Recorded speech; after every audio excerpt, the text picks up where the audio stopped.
जनी परेशान हो बहिनी महानयर जी हमार महानयर जी हमार जबले जिंदगी बा बहिनी रहब तोहरो आभार रहब तोहरो आभार।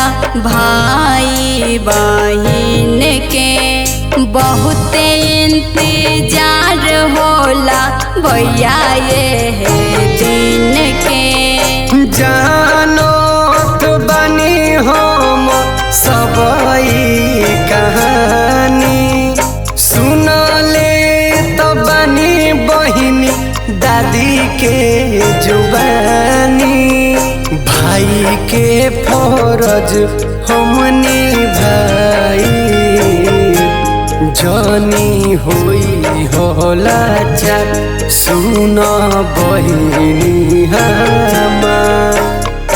जाके